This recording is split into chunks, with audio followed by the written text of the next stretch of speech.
வயதாகிய தாவீது மிகவும் பலவீனமானார். அவரை கவனிக்க அபிஷாக் என்ற பெண் அவருடன் இருந்தாள். அப்போது தாவீதின் மகன் அதோனியா தன்னை ராஜாவாக அறிவிக்க முயன்றான். பல தலைவர்களை அழைத்து விருந்து வைத்து ராஜ்யத்தை கைப்பற்ற முயன்றான். அப்போது நாதானும் பாத்சேபாவும் தாவீதிடம் சென்று, நீங்கள் சாலமோன் ராஜாவாக இருப்பான் என்று சொன்னீர்கள். ஆம், நான் சொன்னேன். அது நடக்க வேண்டும். அதனால் தாவீது உடனே சாலமோனை ராஜாவாக அறிவித்தார். தேவனின் கட்டளைகளை காப்பாற்று, நீதியாக ஆட்சி செய், எதிரிகளிடம் கவனமாக இரு. பின்னர் தாவீது மரணமடைந்தார். அவர் 40 ஆண்டுகள் இஸ்ரவேலை ஆட்சி செய்தார். அதன் பின் சாலமோன் ராஜாவாக ஆட்சி செய்ய ஆரம்பித்தார். தேவன் சாலமோனிடம் கேட்டார், உனக்கு என்ன வேண்டும்? உங்கள் மக்களை நீதியாக ஆட்சி செய்ய ஞானம் வேண்டும். தேவன் மகிழ்ந்து அவருக்கு மிகுந்த ஞானம், செல்வம் மற்றும் புகழ் கொடுத்தார். இந்த குழந்தை என்னுடையது. இல்லை, அது என்னுடையது. உங்கள் வாதத்தை நான் கேட்டேன். குழந்தையை 2ஆக வெட்டி இருவருக்கும் பகிர்ந்து கொடுங்கள். ஐயா, குழந்தையை கொல்ல வேண்டாம். குழந்தையை அவளுக்கே கொடுங்கள், கொல்லாதீர்கள். அதனால் சாலமோன் உண்மையான தாயை கண்டுபிடித்தார். இதனால் அவரது ஞானம் அனைவருக்கும் தெரிந்தது. சாலமோன் தேவனுக்காக ஜெருசலம் நகரத்தில் ஒரு பெரிய ஆலயத்தை கட்டினார். அது கட்டப்பட்டது. அது 7 ஆண்டுகள் எடுத்தது.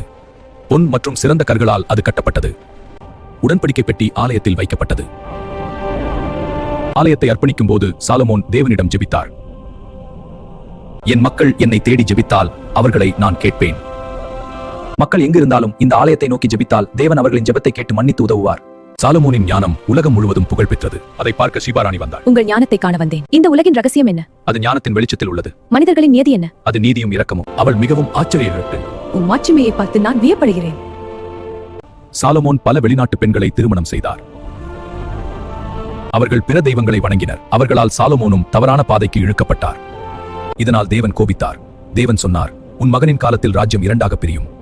தேவன் யெரோபவாம் என்ற மனிதரை எழுப்பினார். யெரோபவாம், நான் உன்னை சந்திக்க அனுப்பப்பட்டேன். ஆம், தீர்க்கதரிசியே. தீர்க்கதரிசி ஷிலோனி ஆகிய அவரை சந்திக்கிறார். இந்த 10 துண்டுகளை எடு. 10 கோத்திரங்களை தேவன் உனக்கு தருவார். ஆனால் தாவீதின் காரணமாக ஒரு பகுதி மட்டும் சாலமோனின் குடும்பத்தில் இருக்கும். சாலமோன் 40 ஆண்டுகள் ஆட்சி செய்தார். பிறகு அவர் இறந்தார். அவரின் மகன் ரெஹோபோவாம் ராஜாவானார். உங்கள் தந்தை வைத்த கனமான வரியை குறைத்தால் நாங்கள் உங்களை சேவிப்போம். ஆனால் ரெஹோபோவாம் சொன்னார், என் தந்தையை விட நான் கடினமாக ஆட்சி செய்வேன். இதனால் 10 கோத்திரங்கள் பிரிந்தன. வடக்கு இஸ்ரவேல் ராஜா யெரோபோவாம், தெற்கு யூதா ராஜா ரெஹோபோவாம். ஒரு இராஜாக்கள் பார்ட் 2 விரைவில் வருகிறது. தொடரை பார்க்க சப்ஸ்கிரைப் செய்ய மறக்காதீர்கள்.